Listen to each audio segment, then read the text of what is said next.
This is Cab Class with Gary, Mark and Sean. And we're asking, are you a classy cabbie or a dirty old dog?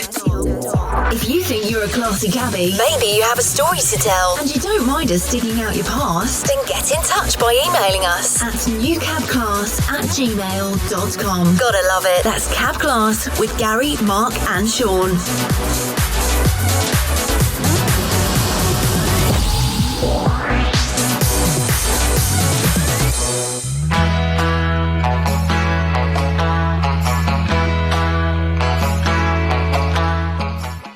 Hello everyone and welcome back to the brand new podcast for the taxi trade, Cab Class, the show where we interview your favourite taxi drivers and find out if they're classy cabbies or dirty dogs.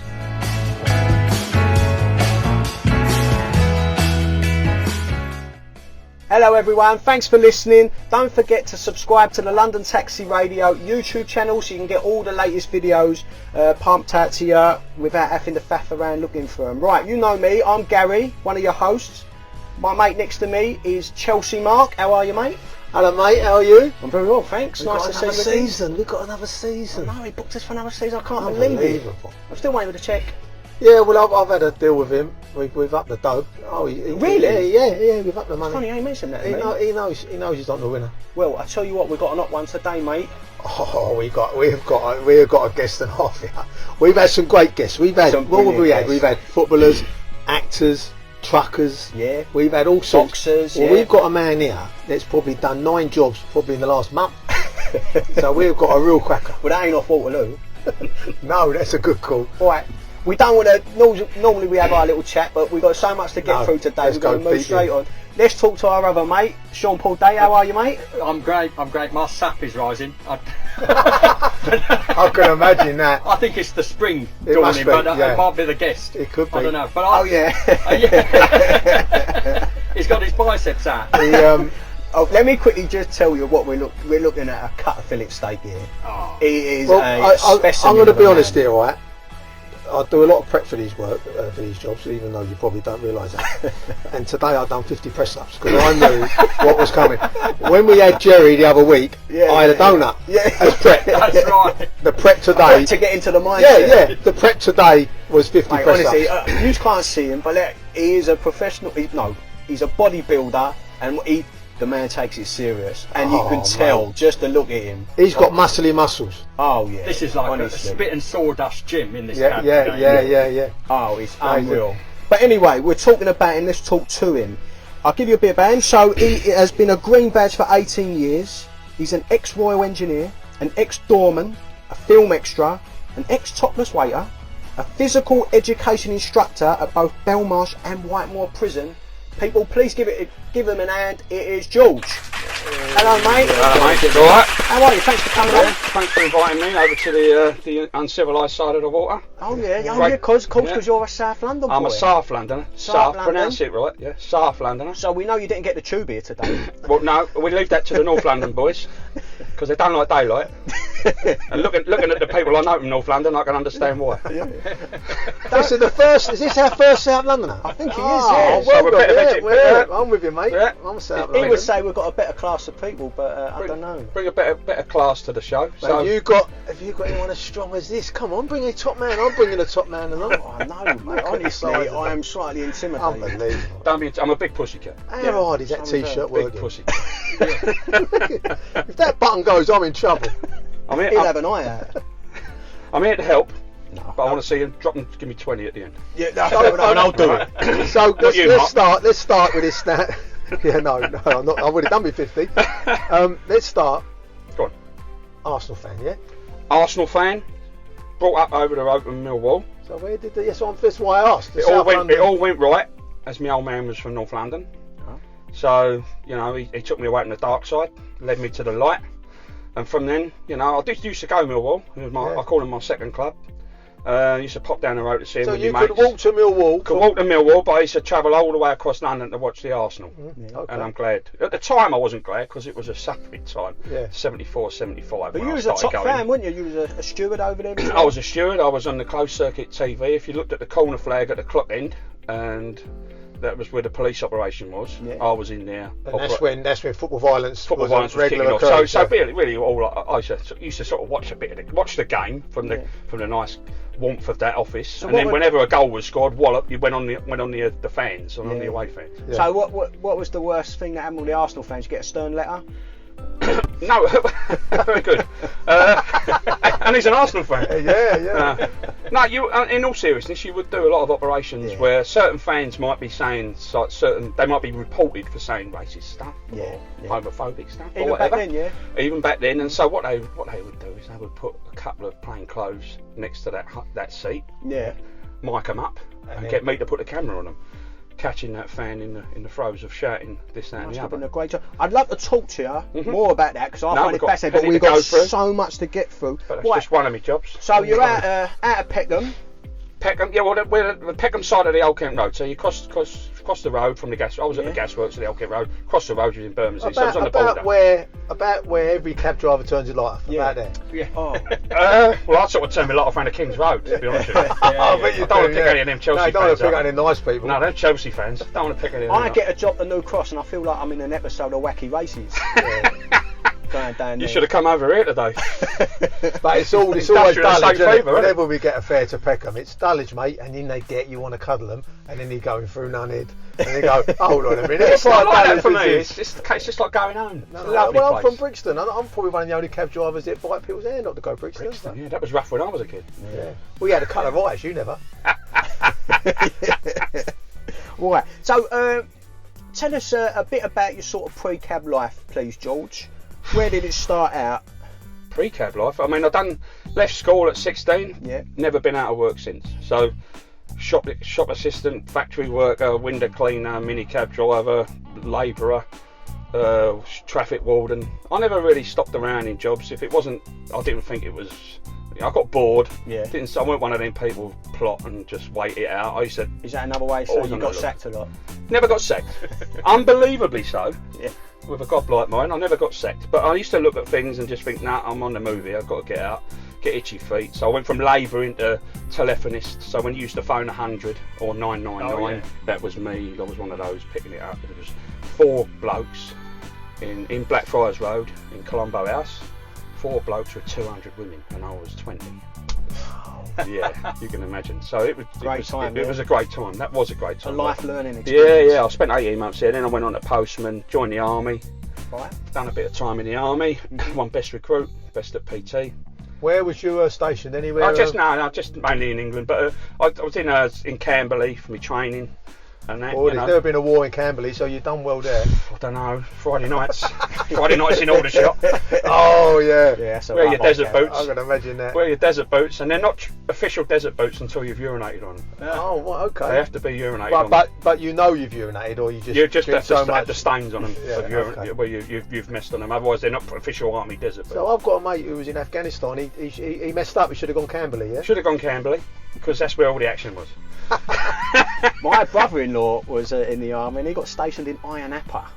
How about that? You say Aya? Yeah. I say Napa. My dad was in Cyprus. My dad was in Cyprus. My dad was in Cyprus, and he was in the Wages Corps. And never picked a gun up in his life. No, but my old man was stopped in Cyprus, and then he went on to Egypt, or Egypt, as he called it. How old are you, mate? How old am I? I forget. 56, going towards 57. So what year would this have been, the army? The army, 89. 88, 89, in 91. So yeah, round about then. And where did you so go? So Falklands was before then, wasn't it? I got out just before the beginning of the Desert Storm 1. Oh, the first event. Just the first one. Yeah. So I got out just before that. Yeah. Basically, yeah. Dropped my rifle, ran. Yeah, straight to Camberley. And wrote to me mate who was on the front line, who I went through training with, and for some reason I had a premonition. And this isn't a wind up. I had a premonition it was going to start on a certain date in January. I think it was the 17th. And I wrote to him in the days before computers, and I wrote to him, I said, keep your nut down. For some reason, I had a dream. I said, premonition 17th, and it did. It started on that day, and the silly sort of like a Welshman, typical Welshman. He got caught behind enemy lines. He got away, but he got lost behind enemy lines and drove over his rifle. But so he drove over his claim to fame. But he then went on Desert Storm, and he really did tell me how pitiful it was. Like, you know, I could imagine he said he really done his nutting and he had to get out. So I'm glad I didn't. Yeah, I got married, so. Yeah. And then I went into a tougher regime, in my view. And E-reckons as well, which was the prison service. So you was a prison warden in where? officer, mate. Sorry. Not a warden. Sorry. We're not in. This isn't porridge. So Right. was you more Mr. Barraclough or Mr. Mackay? I was both, and a good screw. Yeah. And if you can remember what a good screw is, Gal, a good screw, because you're married. A good screw is both. So you have to be malleable to the inmate. So it's no good walking around banging doors and being a sergeant major, because you will get your comeuppance. Yeah. You will meet someone who is tougher than you. I imagine the army set you up good and proper. Well, what the army did for me was I found that every job, I've always, as you might tell, I've got a body that likes to be freshed. I've always trained from maybe about an 8-year-old kid, so I've always enjoyed the pain of training, and you know, it's just one of those things I'm built with. And so I would get agitated at work, and I'm a bloke who feeds off respect. So if I didn't respect the boss, I generally couldn't crack with him, and so I would move on. And I got in a bit of bother at the post office. I had a tear up with someone that was looking a bit iffy, where I was going to lose the job. And then my mum just turned around. My mum was ex-army, my dad was ex-army, so my mum just, in her Irish way, she went, "Why don't you join the army?" So I joined the army, and I found that they loved me. They sort of embraced it. They just went like the worst. And It's almost like channeling your aggression. One of my corporals was a Chelsea fanatic, and he just, I remember him turning to me and just saying, "You're an absolute loon." He says, "And we love it." Yeah. You know, and the worse you were, where you would think, you know, I'm going to get in a lot of bother for this, they would say, "No, that's great." So you found your calling. I remember sitting there one day thinking, these people are mad, and they like me being mad. Yeah. You know, that's why, like, you know, we talk about football and think about cheats and things like that. They would encourage you to cheat. They would encourage that, winning at all costs. It don't matter. So that like what Sean was saying, that grounding was perfect to become a prisoner. Well, I think the grounding came in my young life, being brought up in the streets of Peckham and the Old Kent Road, and you take knocks and whatever, and I think that's the sort, and sport. I think sport, you learn how to win, you learn how to lose, and you learn how to mix with people. I always say sport's the best education. It really is. And then and I was captain of all my teams, so because I was gobby, and so I was never one of them fellas who never gave in. I would never give in, and so that's what the army loved. They loved that in me. So I took that to the prison service, but in them, not so much now, but in them days you had screws who were teaching you at the college who were 33-year men. They'd been in 33 years, 25 years, 27 years. And they really imparted a lot of knowledge to you, real world knowledge, not on a book. They'd throw the books aside and say, right, that's that rubbish out of the way, let me tell you the real world. And you sort of learnt that you might think you're tough, but let me tell you, there's always someone tougher out there. Yeah, and if you're one of them bully screws, you are going to get your comeuppance eventually from the cons. Yeah, but didn't you get annoyed that the prisoners have more cable TV channels than you do at home? Not in my day. In my day, we had a saying in the prison service, right? And it was, happiness is door shaped. So if they're behind their door, they're quiet. I don't care. It's just doing. I used to get, when you first start, you take the job home with you, and it's confrontational. You know that a couple of times a week, sometimes you're going to be rolling around the floor. You're going to have punches thrown at you, you're going to have this going and whatever, you're going to have to strip search people and whatever. It's all going to kick off, right, at any point.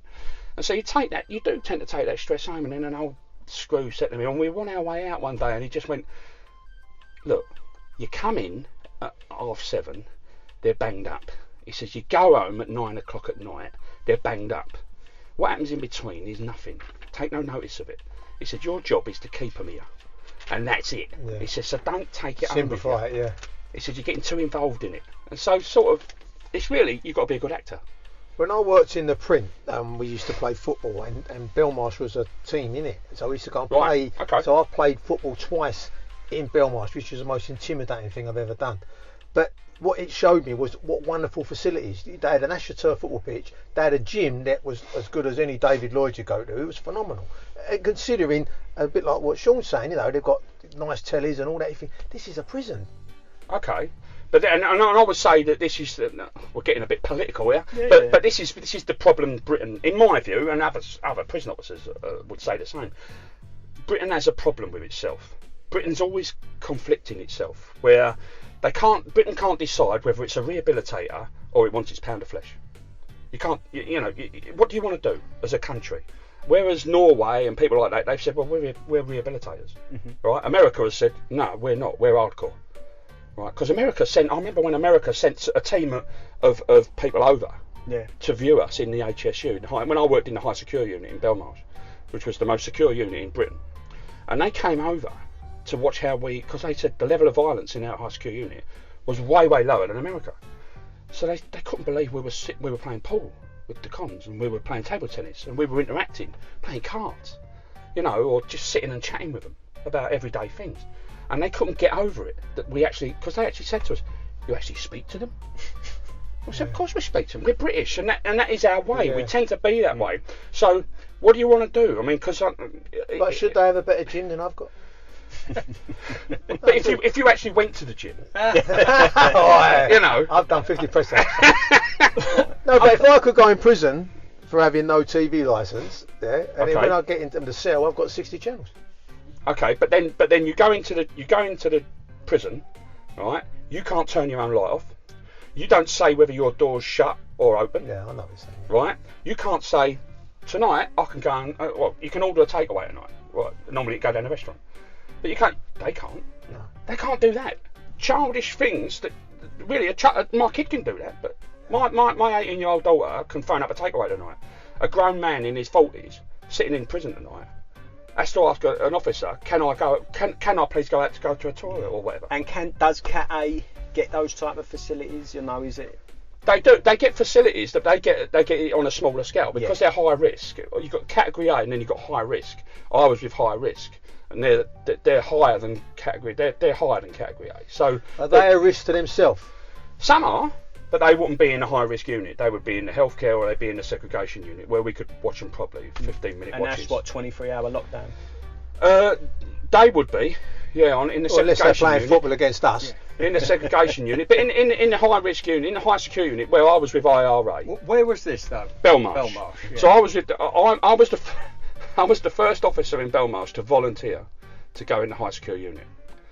Because they thought I was mad. Because no one volunteered to go in the ISQ unit. But I remember standing on, I think it was House Block 4, and I was IC, in charge of my spur, which is in the wing.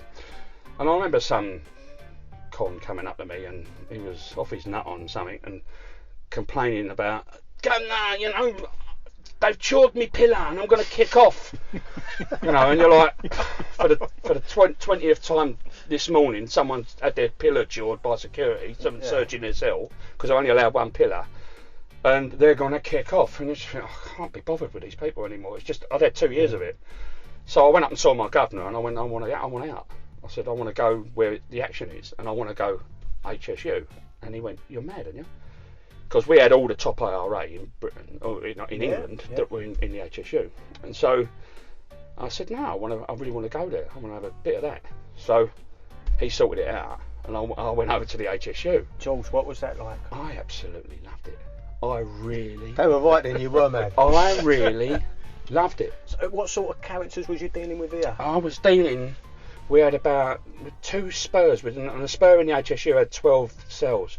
So we had about 2 spurs. And a spur's a wing, sorry? Yeah, it's a spur. A spur is like it's like a wing. So 12 cells. So we had 2 of IRA, and then we had a spur of UDA, which is the Protestants.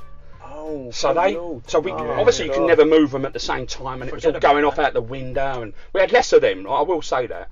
But then you had other characters. So you had the fellow who was in for killing the Pope's banker on Blackfriars Bridge, Di Carlo. Oh, yeah. You know, and That people was, like that was the umbrella job, was it? no, that was they hung him from Blackfriars He Bridge, was the and then banker, they put, wasn't he? they The post put banker, yeah. stones in his pockets That's and stuff, right. you know. And so It was only when the tide went down they see him hanging, that's didn't it, they? yeah. And so we had him, and then we had and he was like when he was at trial, the old Bill told us that any Italians who were in the cells with him were kissing his hand and all this. Really? Yeah, it was that high up in the mafia, in the Italian mafia. So we had him, little Di Carlo, and so you had a real mixture. You had police murderers, and you had we had Steele, who was an Australian who'd killed 18 people, and you know, so you had a real mixture in there. And so I became then a sports and games officer in the unit, which was I had to train to become one of them. This was on my course where I wanted to become in the end a physical education instructor. So the next step was obviously become a sports and games officer. So I could take the cons out in the afternoon in the yard, which was all caged in the HSU, you know, so no helicopters could land. And you know, so you'd take them out and you'd say, right, you know, terrorists versus drug dealers, like this, you know. And they loved that. They loved it, you know. So you'd get, we're not terrorists, we're freedom fighters, you know. All right, drug dealers, freedom fighters. Yeah, and then you'd get the Colombians saying, we're not drug dealers, we're fitted up, you know. But having said that, you know, we had two Colombians, and it was one of the saddest stories because they were so nice. These two Colombian fellas who had come from the Bogota, not Bogota, from Medellin, from the what was it, the Pablo Escobar area. So you get, and this is the thing with British prison officers, you get down, you start listening to their story, and you think, how have you done, because you're such a nice person. Yeah. And one was a real religious fellow, his cell was like a shrine to Mary. Yeah, they are over there, aren't they? No, but then he said, oh, well, you don't know how it works in Colombia, so well, what happens then? Well, he said, I'm a chartered accountant. He says, I just got a knock on the door at 2 o'clock in the morning. Really? Yeah, because I've not got a police record. He said, so they gave me six wraps or something of cocaine. He says, and they said, you will do it. They said, 'cause you won't die if you don't do it. But every member of your family will be thrown from a building. Good Lord. He says, and you'll meet up with him at Heathrow. But what they'd done was, the cartels, they put 2 on a plane and they grass them up to the old Bill deliberately. Because on that same plane there's about 4 or 5. Yeah. So the old Bill were focusing on them, and the other 4 or 5 go through. So they give them up deliberately, and he got down to 15 years, but he topped himself. You know, so you do really sad and it stories. puts things you know. into perspective. It really does, and you're dealing. You're not just going in as a turnkey. You're listening on a human level, and you've got to be careful to always keep at arm's length. Yeah. But And we've you can't spoken help. before, because obviously I've spoken to you about, look, you're dealing with some of the worst of society. You're dealing with sex offenders, murderers, but you've got to stay professional. Professional, and that is the key word. You have really got to be professional, but sometimes you're a human being. Of course. You know, you get angry. Sometimes you get caught up in it, and you have to. And that's where your colleagues come in, hopefully, and pull you away and just say, "Go and have 10 minutes." Yeah, you know, I've seen officers had to go for walks around the AstroTurf, crying their eyes out. Yeah. But what was the mentality in Belmarsh? I mean, was it more compassionate, or was it? Or did you? They see the prison service is this macho thing of you're a care bear. They said that was the words. You know, if you showed any compassion, you've just got to be a strong character. Yeah. I mean, I was in nearly 11 and a half years, coming up to 12, and you can put prisoners on report. We called it nicking, and put them on report in front of the governor. Well, I nicked 5 in nearly 12 years, because there's more than one way to skin a cat. I'd rather talk. You know, and let's have it out, you know, and if, you know, open the gate, you know, if you ask a con, all right, come on, get behind your door, and he mucks you around, and he mucks you around, and he mucks you around, just put it in your memory bank, and the next time he wants to get out, you just say, oh, remember that the other day when you mucked me about? Now, some officers would just put him on report. Yeah. But I never used to do that. And I used to open so many doors and meet old mates. From back in the manor. Yeah, mass murderers. Honestly, yeah. Mad, I don't. What are you doing here? Oh, But you must be the only person I know that is on first name terms with sex offenders. Yeah. yeah, but I like you three. Brilliant. That's a great reply. I like it. But you're dealing with so many different characters, and I know one was Charles Bronson. Charlie Bronson. Yeah, I'm in one of his books, Respect and Reputation. There's a paragraph written by Kevin Lane. He was a guest writer in it, and he actually wrote about an episode where I wouldn't side with some prison officers who were trying to make me falsify evidence against him. And so he wrote about that, and that's in Charlie Bronson's book. But I was, it's a funny story. I was at home one night. My son was only about 2, I think, 2 or 3. And I wasn't a PEI by now. I'm a sports and games officer. I'm working in the unit, and I get a phone call about 9 o'clock at night, and it's John Podmore, who was acting #1 governor, best governor I ever worked for in all my years. And he phones me up and says, "Oh, hello, George, it's John Podmore, #1 governor of Belmarsh." And first thing you think, I'm under investigation. What's that? I've done something wrong. Yeah. He says, right. We've had a long sit down with security. We've long sit down with this, that, and I think, the more he's talking, I'm thinking, oh, what have I done? I mean, you're backtracking your story, Yeah. He says, and you've been handpicked. He says, we want 2 teams of 6 to spend time with a high-profile convict who's coming to Belmarsh. And straight away, I just went, bet you was gutted when it was Jeffrey Archer. We had him and all. I don't want to go into him. Right. But, so he said, it's Charlie Bronson. So the biggest name in the prison system. So anyone who don't know who he is, do a pen pick on him quick. He's been in prison 40 years of his life. I'll tell you when I first met him.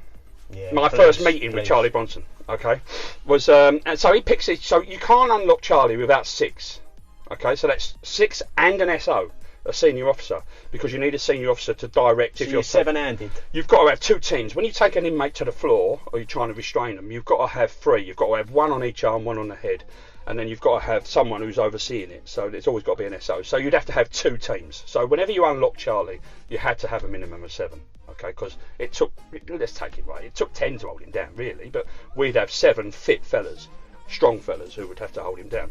Thankfully, during his time in Belmarsh, he never, when he was with me anyway, he never kicked off. He got close a few times, but we could calm him down. We knew how to press his buttons to calm him down, and that was the reason we were handpicked, because he only likes a certain type. You have to be a geezer. Oh, okay, yeah. You have to be full on, a bit mental, you have to have a crazy edge to you, and you have to have a character. And if you haven't, he'll just start trembling, start walking up and down, and thankfully he used to say to me, "Get him off, George, get him out, I'll kill him," like that. And so we'd say, "Can you leave the spur, please, sir?" Is this another inmate, or is this one of the guys? It could be someone like a chaplain, or someone from or someone from like on the offices or something like that. Someone a do-gooder, like, so we would the Howard League for Penal Reform. They'd turn up and they'd say something that would wind him up. And there was no. What was it? He hated weakness, or he couldn't. Women, children, you could leave him with all day. Yeah. Right, all day, wouldn't hurt them. Men, he'd crush you. He had to be the alpha male. Got you. If you was, and you had to let him be the alpha male. But now and again, you used to have to come up against him and take him on. Playfully. Yeah. And he loved it. He really, really loved it. So there's a couple of stories I'll tell you, but the first time I met him, they took me into the yard, and he was doing, as he used to do, thousands of sit-ups in the morning with a medicine ball with my mate Mickey Regan. And so he says to me, they said, "Oh, this is George. He's a new officer. He's one of the new, we call this Charlie's Angels." He says, "One of the new form of new Charlie's Angels." So I was told by the governor, "You go in for the next so and so months, 4 or 5 months. Charlie's with us. You don't answer to anyone but me," the governor said. "You don't wear uniform. You go in and you wear him out. That's your job. Circuits, weights room, exercise, games in the yard. Wear him out. And the more you wear him out, the less he's going to fight. Keep him occupied." So that was our job, right? So I'd go in, and the first time I shook his hand, "Where are you from then, George?" So I peck him. So I shout Londoner, and he loves Londoners. Yeah. Loves Londoners, right? He's not even from London. No, he's from Luton, isn't he? From Luton, yeah. From Bedfordshire. But he loves Londoners, loves Cockneys. So, good Cockney boy. Like, oh yeah. Who do you support? Because he's a Spurs fan. So I said, Arsenal. "Well, don't know about that. So, like, well, we're all London, Charlie, aren't we?" Yeah, I suppose so. Even though I hate Spurs, like, So anyway, I was getting to talk to him, and I just said to him, "So Charlie, how did you originally get called in?" Like this. And so he said, "Now this story." He said, "Well, and this is how he talks. Yeah. Well, funny story is, George." He says, "I had this idea. I was going to do this shop." He says, "And I need a few quid." He says, "So I gets myself an RAF coat." And I've watched the film, and the film sort of sticks to it, but it misses out a lot of the story. Gets myself an RAF coat. he says, and I puts this RAF coat on, I've got a sawn off in this RAF coat. He says, and this is typical Charlie, he says, I get to the high street and I think, I ain't got a getaway car. He says, I need a getaway car. So he says, I see this black geezer sitting at the lights. He says, I opens the door and I said, right, drive. He says, gets out, I think it was to the shop or wherever he's going. So he says, right, see them two geezers over there? This black geezer says he's an office worker. So he just pulled this guy out the street? He's on his way to the laundrette. Right, so he says, right, see them two geezers standing over there by the lights? He said, yeah, he says, they're part of my team and we've been watching you, he said, for weeks. He says, and we know where you live. All lies. So he says, you drive off, we'll come and shoot you and your family. Like this. So geezer's like, his foot's shaking on the pedal. Yeah. So he says, right, he goes in. So I goes in. I think it's about $4 grand or something. So I get $4 grand. Jumps out, right, drive, like this. Geezer's got a getaway driver, isn't he? So he gets caught down the road, gets nicked. And Charlie said, no, he's part of it, he says to the old Bill. I met him in a pub. Like this. Right? Yeah. So Charlie's telling me this. So he said, now, you can't laugh. If you laugh at Charlie, that's it. That's where the skill comes in. That's what we used to call in the prison service jailcraft. Right? You've got to be able to be an actor. You can't. Inside, I'm roaring with laughter. Yeah. But outside, you can't show that. So I'm like, well, right, go on, Charlie. He says, yeah. So 6 months down the line, I said, well, I better tell the old Bill we weren't part of it then. So he says, so I told him. He says, nah, it's only a joke. He weren't really part of it. They don't believe me, George. Like that. He says, they won't believe me. So he says, so what I does is, he says, I goes to court and I smuggled. He says, I bottled, and he bottled means stuff up his rear end. He says, I bottled some boot polish in a bit of cellophane. He said, and I stood in the dock. He says, and I started smearing boot polish all over my face. He says, and the judge says, what's the commotion here? What's this commotion? What's going on? He said, I told him, this is an injustice. He says, it's racism. He said, that man, I've told the police, he's nothing to do with it. He's done 18 months of remand by now in Brixton. Oh, no. Lost his job and everything. This coloured fella, this black fella. And his car. Lost everything. Yeah. Right? Apparently his missus left him and all that, right? Oh, no. Charlie says to me, he says, right, adjourns the case. He orders an immediate investigation. He says, and I got him off. Right, I went, did you, Charlie? He went, yeah. He says, do you know what, George? To this day, he's never thanked me. Oh my God. That's superb. So yeah, there you go. You're all laughing, but you can't laugh. No, I went, so I've gone, you're having a laugh at What a story. How can he not thank you? What you've done to him? What, So that's what you said. mug? So that's what you're doing with Charlie. And so you'd sit. I mean, I sat down. I'm not a great fan of Tom Hardy. I'll be honest with you. I don't think he's a great actor, but I thought, I'll watch Bronson.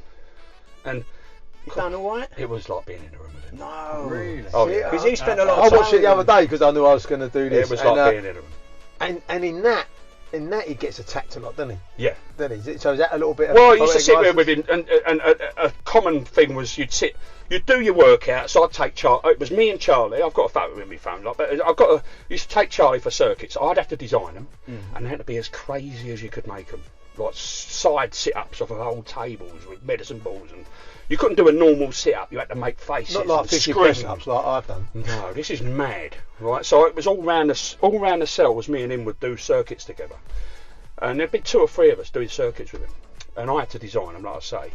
And then you'd finish a circuit, and he'd get his tea. He'd have his shower, get his tea. And we'd all have a mug of tea, but Charlie'd have a jug of tea. You know. He's the alpha in the room. And so you'd sit there, and you'd just pass conversation about his past and some of the mad things he's done, you know. So he says, and he's telling me about one day, a couple of stories. He says, when he was in Broadmoor, he says, and I sat there one day, George, and I thought I was bored. He said, you know what? I want to make my dick bigger. Like that. So we're all six of us sitting around his table. We've all had that fault. Oh, right, Charlie. Yeah. So what I done was I tried a PP9 battery to my old Bill. That's one of the big The square big square ones. Oh, Well, God. they hit. That's what the common weapon of. It's a weapon in prison. The PP9. They use them in socks. Yeah, Right. yeah. So they PP9. You know, that was what it was called. Yeah, So I tried a PP9 battery to me old Bill for 3 months. He said, he pulled it out of its socket. I had to have an operation. He said. Jesus, what? So this is your normal day at work. So you're going home and your wife's like, Did that work? Yeah. Charlie told me about his PP9 battery he tied to his thing. Like, Can you turn it off when you walk out the door? Some you don't want to because it's so the funny. battery? Some you don't want to because Mark's had a that's copy. funny. That's fun. Them funny stories. You don't mind them, Oh, do you? they're brilliant. Do you know what I mean? What's about? Sorry, Dorian. Go on. What's the one you did tell me before about when he had the terrorist tickling his feet? Oh, that was I'd moved on now. I was in Whitemoor, and he took. I don't know if you remember it. There was some Afghanistan terrorists, and they took a plane. They took a plane at Stansted. That's all planes that are coming in near hostage planes land at Stansted. Right. Because they look out the window and say, "Oh, can we go back?" That's a true story. Well, we got him in Belmarsh in the healthcare unit, and Charlie, in his ways, he gets round staff, and he got into the room with them, and that's it. Once he's in the room with them, and So does he despise all the other like that? Is he got Is there a Right. scale of who Right. he respects? in right the on that prison? plane would have been women and children, Yeah. Right. And in his book, that's a no. and that's it. Okay, he used to walk up to the IRA who were waiting to go on exercise, and the IRA, George, I say, yeah, I just want to go over and say something. It's like, don't start. sure it weren't Tommy Cooper? Please don't start. Please don't start, Charlie. Go, I just want to say something. So he'd shuffle over because we had him like handcuffed. He'd go, you baby killers, like that to him, and they just, don't start, Charlie. Don't start. We don't want to have any trouble. Really? And they back down on him because. And I don't imagine they back down from a lot of people. They don't back down from many people. No. So George, he's done. Get this right. 40 years in prison, all because of that one case. Nothing else. But obviously, he's just staying in prison. Yeah. Well, he's He keeps taking hostiges In prison. in prison. He's always taking hostages. So what was the one with it? He got hold So of his Afghan. he made them tickle his feet. He likes his feet tickled. So he kidnapped He him. kidnapped them, and he's got these geezers who are from Afghanistan, can't talk English, and they've got this crazy like jailbird who's the most famous jailbird in Britain. He's But they getting don't know he's that, getting them. yeah. He's getting them to tickle his feet. So he's barricaded the door. Really, Yeah. And they're looking, and the screws are looking through the. Yeah, and they're the probably vent. laughing most Yeah, of them. But, probably. you know, And because they he's know got them Charlie that's won't unbelievable. kill. We won't kill him, but he'll give him a battering. He'll give him a right hander. Just but, maim. Yeah, but, and the only thing they did get wrong in the film, or one of the things, was what he always asked for. He always asked for the same thing, which is an helicopter to Peru. I don't know how an helicopter's going to get to Peru. He asked for a blow-up doll and a steak dinner.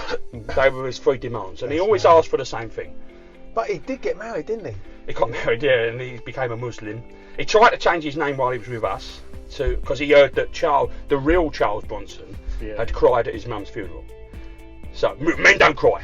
Men don't cry. It's like this, you know. So he tried to change his name to Clint Eastwood, and our governor said, "We ain't having that. We ain't having a Clint Eastwood in Belmarsh. That ain't happening." But did he end up Salvador Garland? Mickey Salvador, because Yeah, his name's Salvador. Mickey Peterson. Oh, right, Yeah. You know, but I He is wouldn't a say very- look. You can't say you're ever.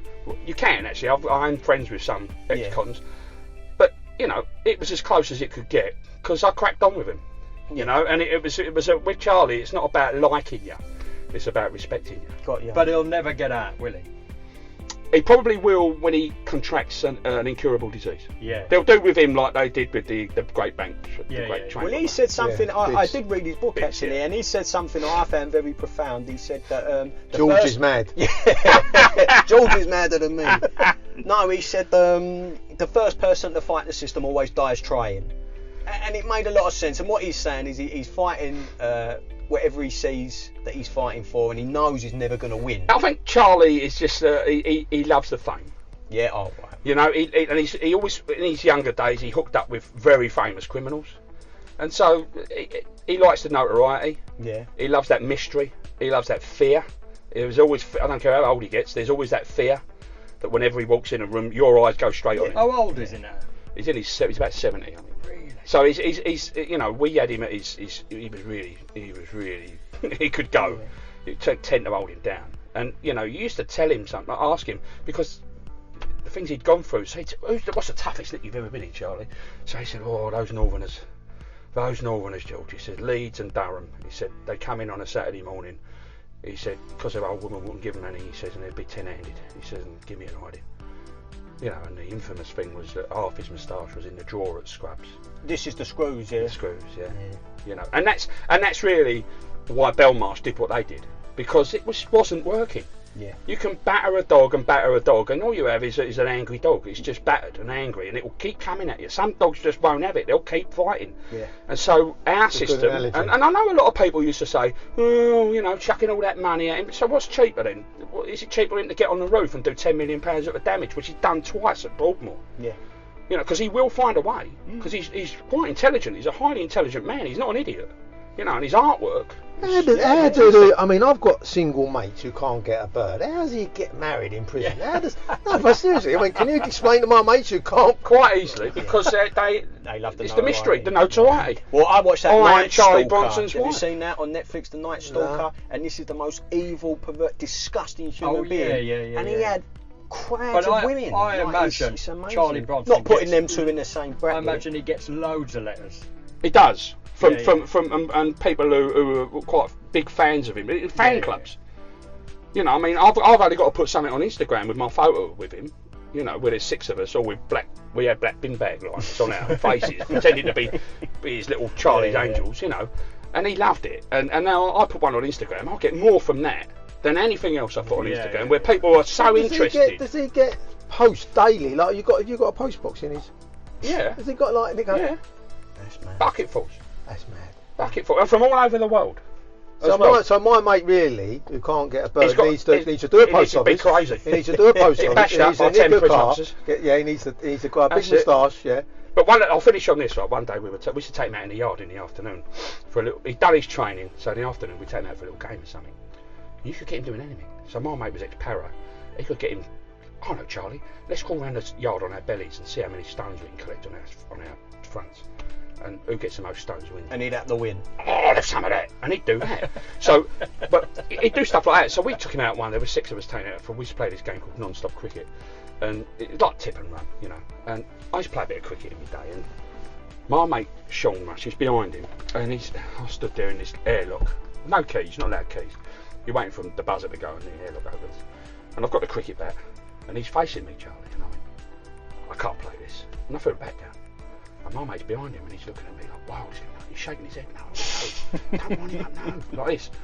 And Charlie's gone, what's up, George? Someone upset you? Like that. I went, I don't want to play, Charlie, it's a waste of time. And he went, someone's upset you. If someone's upset you, George, I'll kill him. Tell me who's upset you. I went, Charlie, there's no point playing. I said, I am the dogs at this game. I'm going to wipe the floor with you. Like this. And it all went quiet. And he just stared at me. And I thought, oh God, what have I done? And he starts, when he's excited, he jumps from foot to foot. So he jumped, and he went, and this is what Charlie does, he goes, hoo-hoo! Like this. He says, you know what you've done now, don't you? I went, what have I done, Charlie? He went, you've made it really interesting now. I really want to beat you. I love that, like that. And from then, he loved it, and so of course every time I smashed the ball or something, I was doing moonwalking and all this. And that's what he likes. He likes character. He don't like boring. He likes you taking him on and being a good sportsman and, you know, having a laugh with him, like being a geezer. You'd walk away from the shift going, oh, blimey. Every day I've got away from that. Came home with all my limbs attached, you know. Because he could rip me in a bit, like, you know. So, what made you leave that all behind? Well, I then became a PE instructor. Okay. So I trained. That's nearly a year's training away from the family. So I was qualified at 18 different sports as a coach, and so then I got posted to Whitemoor. Did 2 years there. Yeah. And then thankfully, never living in the English countryside again. Came back to London at Belmarsh again, my original home, but as a PE instructor. And one of the stories I've told Mark this is this convinced me. Because the prison used to send you on courses, and so I became the prison man, the go-to man for diet, because the prison sent me on a special diet training course and things like this. And so I'm about to go on leave, and I'm on Turkey. It's a funny story, this, and this convinced me that you can actually sell anything to anyone if you say enough believable guff, a bit like Donald Trump. If you say enough rubbish, people will believe it. And so this con came up to me one day. He went up to actually my mate Mickey, who was a con at the time, but he was a gym orderly, and he says, who's the screw to see if you want to lose weight? I'm out in 3 months, and I can't go out looking like this. So he says, oh, you want to speak to Mr. Shipton? George, go and speak to him. He's the diet man. All right, says, all right. Gov, how do I lose this? I went, well, how much? So immediately, my sixth sense of humour just kicked in, because I'm going on leave on Monday. This is a Friday. Yeah. I'm going to Turkey. So he says, how do I lose it? So I said, how much do you want it? He went, oh mate, I've got 3 months, I've got to get rid of this. I'm about stone and a half overweight. I went, right, there's a new diet out. It's up to you if you want to try. He said, but it's going to go against every principle you've ever thought of. He went, I'm willing, tell me. I went, it's called the jam diet. He went, you're having a laugh. And I went, look here. I said, that's the usual response I get. I said, think about it. I said, what is fat? I said, it's a resistance to the pH level. I said, your levels of pH and acidity, you're too high on the pH level. I said, how do we rid... Is that true? No. So I said, how do we rid the pH level of its high resistance, of its high fat burning level? I said, we make ourselves go into positive acidic territory. I said, what is jam full of? He went, acid. I went, exactly. I said, he said, how much do I eat? I said, you saying this to him I said, straight right, face? yeah. And my mate Mickey, he's gone, he's right, mate, I've been on it, it works. Like this. He's a boxer, like, so he's gone, yeah, it works. So he says, how much do I eat? I went, right, obviously I can't tell you how much because you're in prison. I said, you can't measure your food. I said, you've got to cure it. I said, you've got to swap it. You've got to get as much jam as you can get your hands on. I said, and you've got to eat as much jam as possible. I said, morning, noon, night, the lot. I said, even when you wake up in the middle of the night, you're hungry, get some jam down you. He went, and it'll work. I went, you're going to go into a tipping balance. I said, you're going to tip your body over into the acidic level. You will be burning fat at rest. You won't even have to exercise. Oh my God. He's like, oh mate, I'm on this. I'm having some of this. This is proper. I went, there you go. I said, try it. I said, I'm back in 2 weeks. Let me know how you get on. So he's got into the changing rooms. Mickey's turned around and he's gone, what have you done? I went, I said, mate, I said, I can't wait. I said, I'm going up to Turkey. I said, he went, he's on my wing. I'm going to keep an eye on him. So anyway, I goes up to Turkey. I forget all about it. Don't I? I'm away with the family. Comes back. So I walks into the start room, and the gym orderly's there. Like he's a prisoner. Like, but he's gone, George, that con. I went, well. He went, he's on my wing. He's been chawing jam. Would they get the little sachets? Yeah, little sachets. And you can buy it at the canteen. He's been buying it. He's been swapping it for cigarette. He's been swapping it to burn. He said he's not going to give up smoking. He said all he does is eat jam. He said he's been eating jam by the bucket load. I went, no. I said, he actually done it. He went, state of him. You want to wait and see him? I went, no, really? He went, he said he's coming down this morning. So he's come down, hasn't he? So I won't swear, but he's come in, and I can hear him coming down the changing room. I'm in the middle there, in the staff room. Where is he? Where's that screw? So I stand there, and he comes walking in the office. Look at me! I went, what? He went, look at the state of me! He's covered in zits. He's covered in zits. He's got zits all over his face. He said, I'm pouring a stone in 2 weeks. He said, all I've been doing is eating jam. He said, look at the state of me. It looks like Violet Beauregard. I went, you mug. I said, how could you fall for eating jam and losing weight? And even he just stood there and went, I'm such a donut, and how have I done that? I just got this image of all these little packets of jam. All around himself. And my mate now, to this day, he's on Facebook with me, Mickey, he won't mind me mentioning Mickey Guilford. He's a lovely fellow, boxing trainer, and even now he mentions, remember the jam diet, George? I'll never forget that, the jam diet. Him over proper. Oh, mate, yeah. I think we're going to have to mention something about cab driving. Oh, no. You know what, there is another episode or two here without a shadow of a doubt. My face is hurting. This is brilliant stories. It's been brilliant. Yeah, we have got. So where did your knowledge come in then? Come on, let's just do So your knowledge. I remember things. People often say you don't leave the prison service because of the inmates. You leave the prison service because of the management. I don't know anyone who's left the prison service because of inmates. You leave because of management. And so the management structure changed. We started getting accelerated, promoted people. So they were coming from university, and within 18 months they were running wings. Yeah. Whereas I was used to fellas who had been 25 years in, had experience, would back you up. Like you could say, me kid's ill. Like, and they go, away you go, then go home. And you had a bosses like that who'd look after you. And they started in sacking staff for the smallest of things, and you become a bureaucracy. Yeah, you started thinking, this could be me, and so handing out jam. Yeah, so I said the job could be a laugh and you clapped with inmates, you know, that's what you did, and they got involved. They should have kept their oar out and let us run the prison. So you then left, or No, I didn't leave. I spoke to a mate who was on a drink in Blackheath, and he was a cab driver, and I told him, it's really looking dodgy where I work, and he just went, no, you do the knowledge. First of all, like we all did, we went, I don't think I can do it, I'm not capable. I want to be a cab driver, but I don't fancy that knowledge bit. Yeah. That's normally it. And then I think you've got. I always say hate is a great energy. That I use even in my training. You've got to hate where you are to do the knowledge. You've got to detest. That's a where really you good. are That's a really good to point. do the knowledge. You can't like where you are because you won't have enough energy to pass it. You've got to be hungry, ain't you? So you've got to be hungry. So I started it, and like we all did, and you think I'm never going to do it. And then I remember sitting at South Kensington one day near the rank, and I thought, well, there ain't no brain surgeons here. Looking at them, I thought, I ain't got anything I ain't got. Present company accepted. I'll do it. If Chelsea fans can do it, why can't I? They're not the brightest bulbs in the box, are they? They can't be. But anyway, so I'll shut him up before he starts. You've just told Charles Bronson he can't play with a bat, and I'm the div. I'm still living to tell the tale. That's true. So yeah, so I did that, and it took me a month under 4 years to get through it. I didn't push. I was actually plodding away. You've hit the average. I just, because I was working at the same time as well, and we had a group of cab drivers in the prison who were up for 22 million pound drugs, and so they were Heathrow boys, and I used to do call overs in the gym. I used to call over with them, and I remember one of them saying, "Biggest bullshitters you'll ever meet, cab drivers." I went, "Really?" He went, "Yeah." He said, "Don't believe a word they say." He said, "This is one of the cab drivers. I won't mention his name because he did actually get off."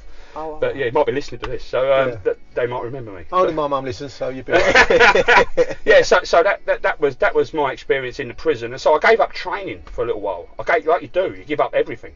So I gave up training. Mark gave up training 18 years ago, and never started again. Remember when he said he bought that CrossFit thing, and in 2 weeks he was hanging his clothes on hanging his jackets on them. I'll keep stuff dry. Yeah, still has one of those vibrating belts, the women had in the 70s. Yeah, why do you keep fit watching telly? Yeah, that's it. Just turn it up. But I remember getting the day I got me wreck. I cried. Did you find the knowledge hard? Hang on a second. The day you got your wreck, you cried. I cried. Yeah. Don't tell Charlie, for God's sake. I did. Don't tell Charlie. Yeah. And Mr. Groves, who was the examiner, he actually said, it's so refreshing to see. It still means so much to some And people. it meant a lot to you? Yeah, because it was. I was in the point now in the prison where I'd hated, literally detested. I used to call, because you have to go into the prison, you have to go through airlocks, and you take all your shoes off, you take your belt off, and I used to call it the soul extraction unit. I can imagine. It was just so wearing you down. Your heart's not in the job anymore, and I was just having wars with the management, so I just needed to get out and get away. And then when I finally got that thing of you've done it. Did you do them both for a while? Cab driving and no, that was the plan, and then I'm one of them people. Once I make my mind up, that's it. I'm off. I got my badge on the Wednesday. I put my notice in on the Thursday, and I went sick on the Friday. And I never went back. Yeah. So you still got your mum's money? Good man. Still got my mum's money, and I got sick time last 2 weeks. And do you still enjoy it?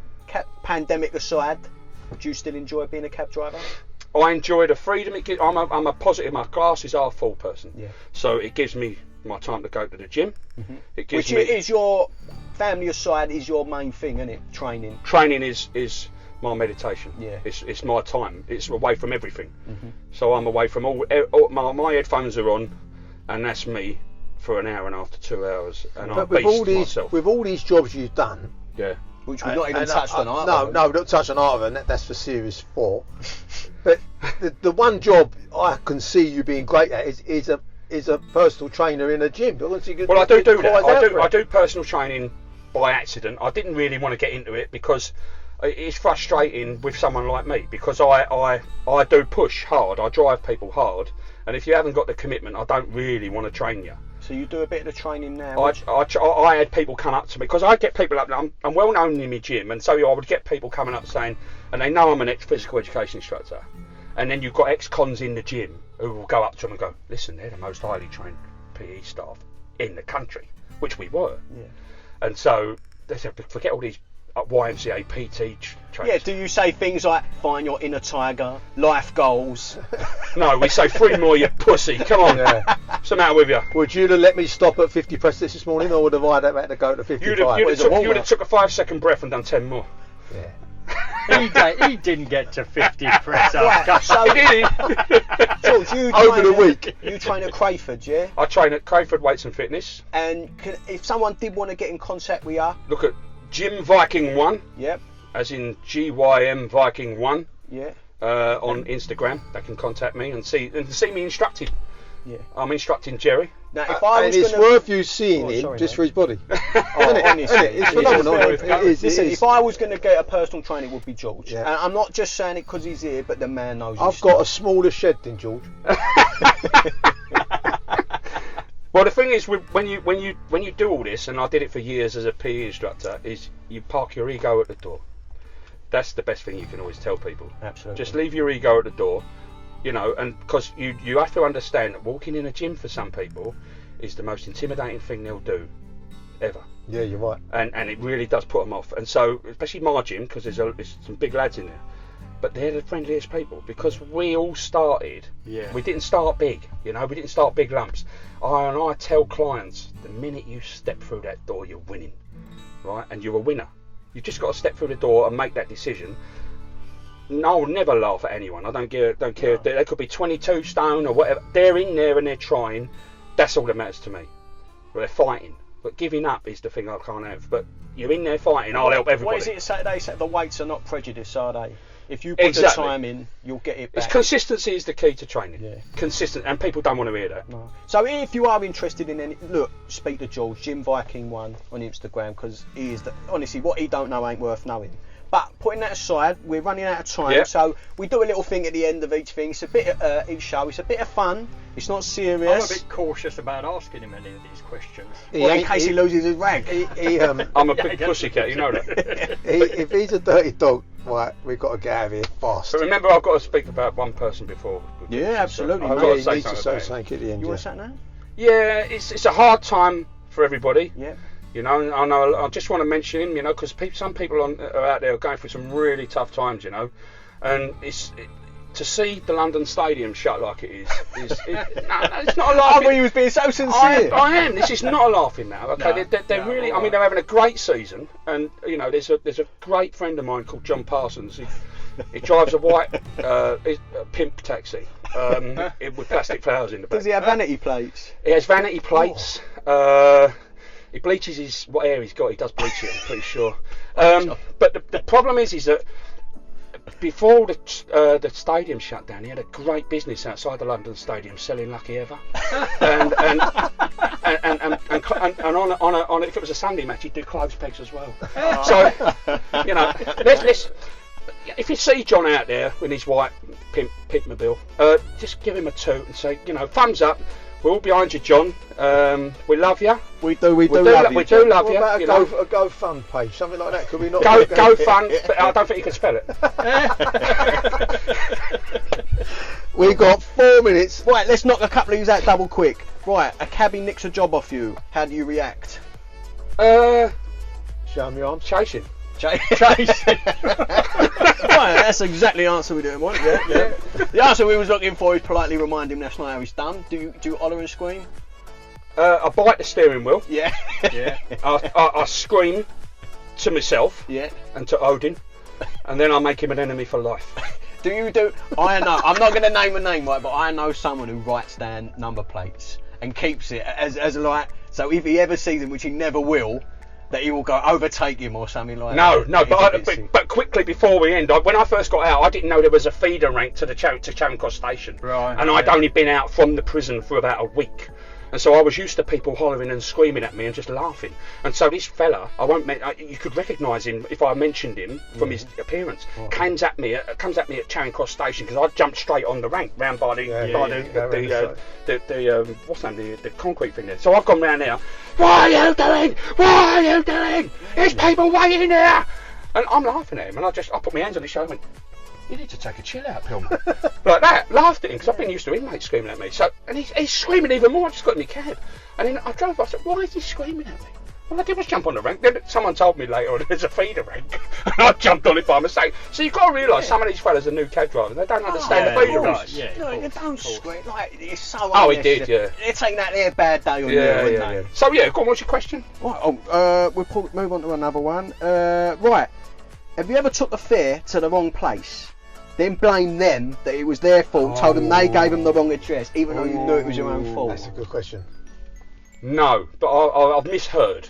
Yeah, I've we've all misheard. done that. Great Pulteney Street it was, and I thought he said Great Portland Street. Easily done. But the idiot didn't. I'm driving up Regent Street, and he could have said something, couldn't he? You know. But so that was the That only happens time. to Then. all of us, didn't it? I had it Yeah. once. Mate, quick as you can, get me to Farringdon. I went Farringdon, he went Farringdon. Drove in, we got there, and he went, this ain't Paddington. Oh, no. Yeah. No, but I do find the older I get, I'm sort of. Where am I going again? Yeah. I get that more. What we're going to be like when you go back out after the I know. pandemic? I know. I'll be like that at the beginning of the fair. Oh, Where am I God. going? It is, mate. Do you ever do that thing where you're driving along and you just zone out, and then you come back to yourself, you go, where am I? Where am I? Where am I going? I've done that. Oh, there's someone in Oh, the I have cabin. done that. Yeah. Someone in the cab. that- Mate, where are we going? Yeah, honestly, and it takes me about 4. I have to look for a landmark to realise where I am. Yeah, but I have done and that. then I have to replay, back him up. Where did they want to go? Yes, got it. You might be working too much, yeah. Maybe. We must have one more question now. Yeah, alright, so I get one more. Blah, blah, blah. Have you, this is one I specifically put in for you. Have you ever had road rage with a fare on board? Yes. Yeah. And apologised. Yes. Go on, quick tonight, what happened? Just driving down Henrietta Street, and bloke walks out in front of me. I was driving slow, hits me cab, hits it with his hand, shouts and screams at me. And you I don't offer him to have a quiet discussion And you got out on and ripped his arm off. each other, and he backed away. And so, That's a surprise. and then I apologised to the lady, and then I knocked about 4 or 5 quid off her fare. I felt terrible about it. So. If I ever do that, I always knock something off the fare. Yeah, none of us are perfect. I had done it once on Chalk Farm Road, and I had a screaming row with someone because I went to do a U-turn, and they done that thing, you know, when they go in the wrong lane to get round you. Where's Chalk Farm Road? London somewhere. Anyway, that happened, and I lost it. It was one of them days. Everything got on top, and I completely forgot I had someone in the back. And they looked mortified, and I had to give them the fare for free. Yeah, I've done that. Yeah. Right, we got to wrap. We got to wrap this up. But are we calling him a dirty dog? Do you know what? I think we should leave it unanswered and have him back, All and we'll right. clarify. You ain't proved yourself yet. I'll Sean. tell you what, right, we'll have him back because I know he's got more stories, and we've only done one job. We've done it. The prison service is all we've really scratched the surface on. Yeah, we're So gonna we're going to have We've wrap got the this up. topless waiter. Topless waiter. We've got topless waiter. We've got the door work he's done. Door work. Anything else? He's been a film extra, so we'll hear all about that. Yeah. But he's got loads. We more. okay with part 2? Yeah, Definitely. All right, you've been listening to George. What a guest this week, eh? Unbelievable. A lot more to come. But if you fancy having a go, maybe you've got a story to tell, then get in touch. You can contact us at newcabclass@gmail.com. All that's left for us to say is have a good week. Until next week. Now, the wrestling guy used to say that, didn't he?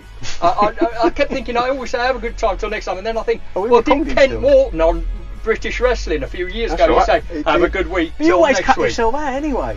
I do, yeah. Are we done? Are we wrapped? Yeah, we're done. Brilliant. All right, That was Blinded, mate. superb. God bless you.